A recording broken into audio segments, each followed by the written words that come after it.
ಸ್ನೇಹಜೀವಿ ರಾಜು ಪೇಜುಳ್ಳಿ ಬಳಗ ಹಾಗೂ ಮಾಜಿ ಸೈನಿಕ ರಾಜು ಪೇಜುಳ್ಳಿಯವರ ಆಯೋಜನೆಯ ಅಂತಾರಾಷ್ಟ್ರೀಯ ಜಂಗಿ ಕುಸ್ತಿ ಪಂದ್ಯಾವಳಿಗಳು ಉತ್ತರ ಕನ್ನಡ ಜಿಲ್ಲೆಯ ಹಳಿಯಾಳ ತಾಲೂಕಿನಲ್ಲಿ ಕಳೆದ ಭಾನುವಾರ ತಡರಾತ್ರಿಯವರೆಗೂ ಯಶಸ್ವಿಯಾಗಿ ಜರುಗಿದವು.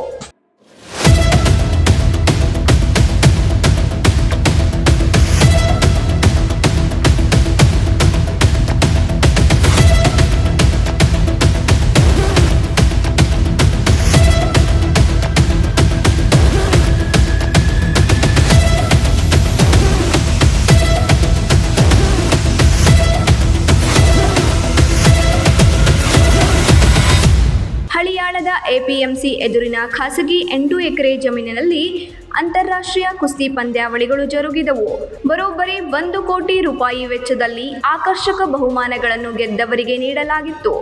ಕುಸ್ತಿ ಪಂದ್ಯಾವಳಿಯನ್ನು ಕಾಂಗ್ರೆಸ್ ಹಿರಿಯ ಶಾಸಕರು ಹಾಗೂ ಮಾಜಿ ಸಚಿವರಾದ ಆರ್.ವಿ. ದೇಶಪಾಂಡೆಯವರು ಉದ್ಘಾಟನೆ ಮಾಡಿದರು.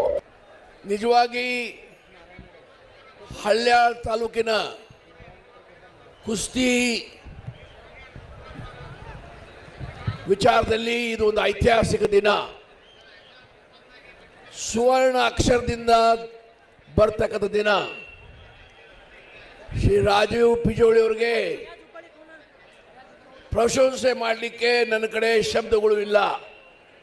ನಿಮ್ಮೆಲ್ಲರ ಪರವಾಗಿ ಕುಸ್ತಿ ಕ್ರೀಡಾಪಟುಗಳು ಅಭಿಮಾನಿ ಪರವಾಗಿ ಅವ್ರ ಅಭಿನಂದಿಸ್ತಾ ಇದ್ದಾರೆ. ಅವರೆಲ್ಲರ ಪರವಾಗಿ ತಾವೆಲ್ಲರೂ ಚಪ್ಪಾಳಿ ಹೊಡಿಬೇಕಂತ ತಮ್ಮಲ್ಲಿ ವಿನಂತಿ ಮಾಡ್ತಾ ಇದ್ದೇನೆ.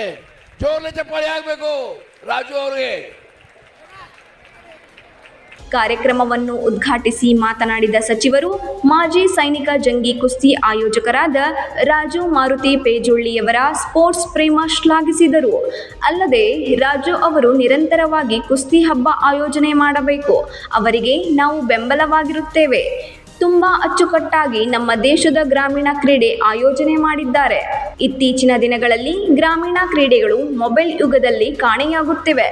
ಇಂತಹ ಆರೋಗ್ಯಕರ ಸ್ಪರ್ಧೆಗಳು ಹೆಚ್ಚು ಹೆಚ್ಚು ಆಯೋಜನೆಯಾಗಬೇಕು ಎಂದು ತಿಳಿಸಿದ್ದರು.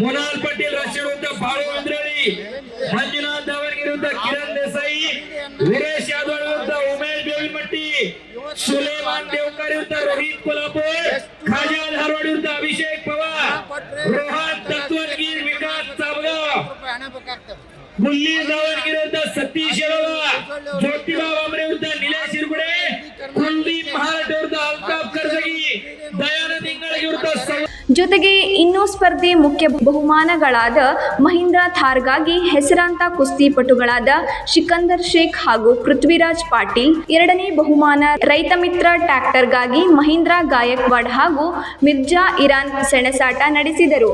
ಅಂತಿಮವಾಗಿ ಪ್ರಥಮ ಬಹುಮಾನ ಮಹೀಂದ್ರ ಥಾರನ್ನು ಹೆಸರಾಂತ ಕುಸ್ತಿಪಟು ಸಿಕಂದರ್ ಶೇಖ್ ಪಾಲಾಗಿದ್ದು, 2ನೇ ಬಹುಮಾನ ಟ್ರ್ಯಾಕ್ಟರ್ ಹೆಸರಾಂತ ಅಂತಾರಾಷ್ಟ್ರೀಯ ಕುಸ್ತಿಪಟು ಮಿರ್ಜಾ ಇರಾನ್ ಪಾಲಾಗಿದೆ.